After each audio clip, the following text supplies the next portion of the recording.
Okay, this is the bolt I've been trying to get off. Last week I went through and used a 6-point socket. It was rounding it off, a cheap one. Then I got a snap-on with a little breaker bar, and it was pulling. I was just about ready to touch the top of this. I ended up buying this off eBay. This is a snap-on R1012S. It's a 7/16, and so this has got a good hex on it, 6-point socket, 6-point wrench. There's the offsetting. So I've been trying to go through and get this guy off of here. The bolt looks like this. This is Dorman bolt. It's number 81048. This bolt's actually used in Fords. It's used in Camaros. It's used actually in some Mopar stuff. It has a 5/16 18 thread. This head is a 5/16. An 8mm will work. It's slightly a couple thou larger, but if you had perfect sockets, a 5/16 would be slightly snugger. But the way tolerances are in the sockets, it probably doesn't make that much of a difference. But my first plan was to heat this up into here.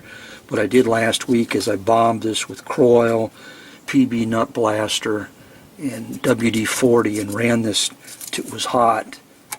And I've got this on here. And I finally got it to break free here, which is amazing because I was wailing on this thing before. Now the real question is a lot of them I noticed, I've seen before, a lot of them break off. And let's see if I got lucky here. There, the whole shebang will come out. Now I'm going to have to rotate this around to get it out of there. Right now it's in gear, but it will come out. You rotate it around and pull it out over this side. And there's the pin, like that. So a lot of them evidently break right here at the root, a couple threads in. I'm not sure if that's a fatigue failure where this clunks back and forth because this is a clearance on here. This is covered with Loctite. So my advice is to go ahead and replace the stupid thing because this may already have some fatigue cracks in here, unless you're really trying to be low-end budget or something, because this is a couple bucks, probably 3 or 4 at the local auto parts store. This one's a Dorman 81048, but there's a bunch of GM numbers and a bunch of Mopar numbers for the same part. That's actually thread locker. So once this is torqued down to 15 to 30 foot-pounds, after a while it tends to get frozen in there. And another idea was to heat this area locally here. Now if this didn't have any thread locker, only the first couple threads are going to pull in because the stretch of the bolt. So normally you think you'd heat this up. If you want to melt this, you might want to try to heat the head up.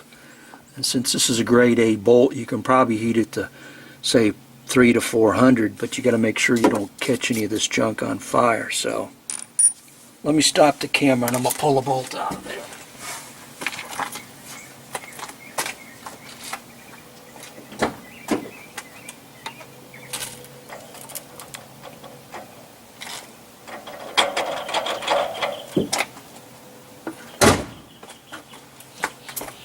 Okay, it should be in gear. I had it in gear. Some people put a rag in there, but you can rotate this around. Should be able to get this out of here. There's the gizmo's going to drop out of there. Well,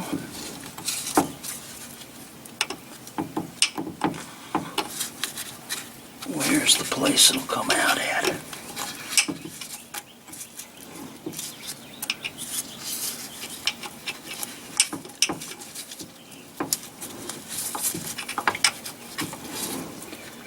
Yeah, it's interesting. Oh, that sucker want to come out of there.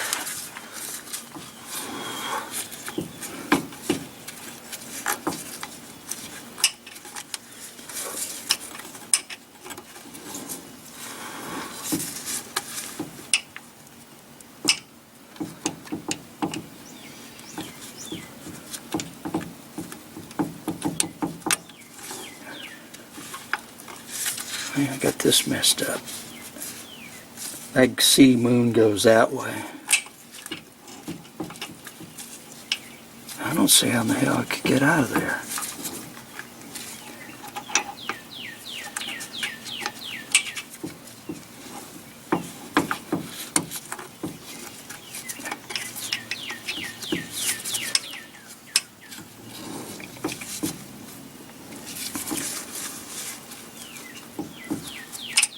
There it is.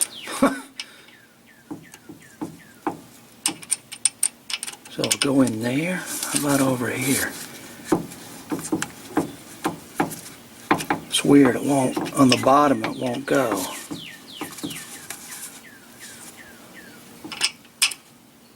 Well, what a tricky thing.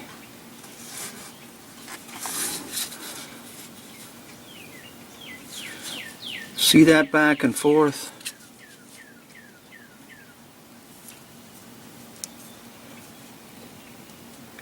So my idea as an engineer, I think there's a fatigue crack right in here. And that's why they tend to break off.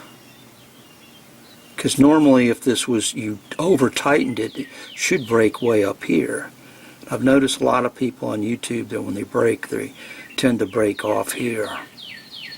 And I know in the kit they have with the drill to drill it out, they have a hollow number 8 like this, and then they have a short one and a deep one, so it must tend to break both places.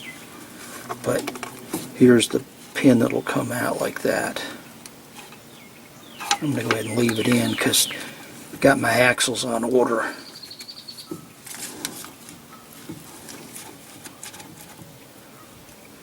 This has got a lot of rust in there because this one went underwater in Katrina.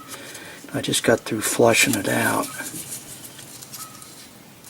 So I'm going to go ahead and put the bolt back in just for a second.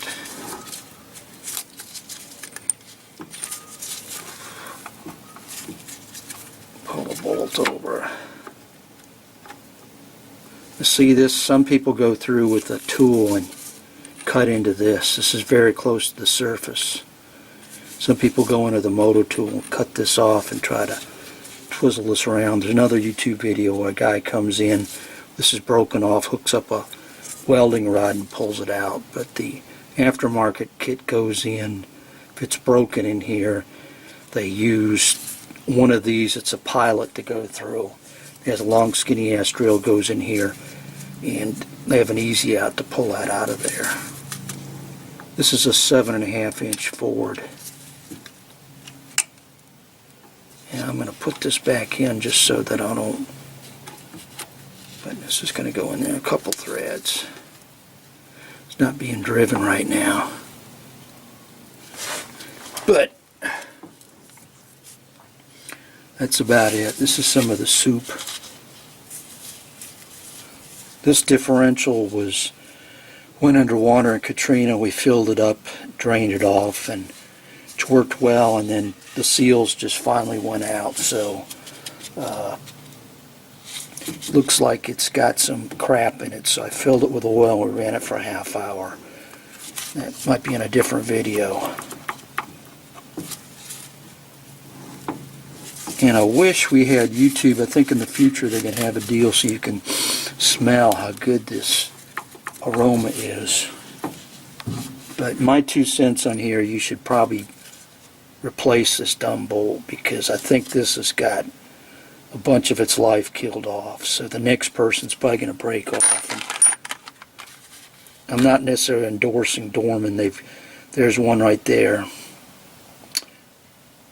They've got them on eBay from, there's probably about 100 different auctions for different equivalent number, and I'll put all the numbers on the bottom there. That's about it.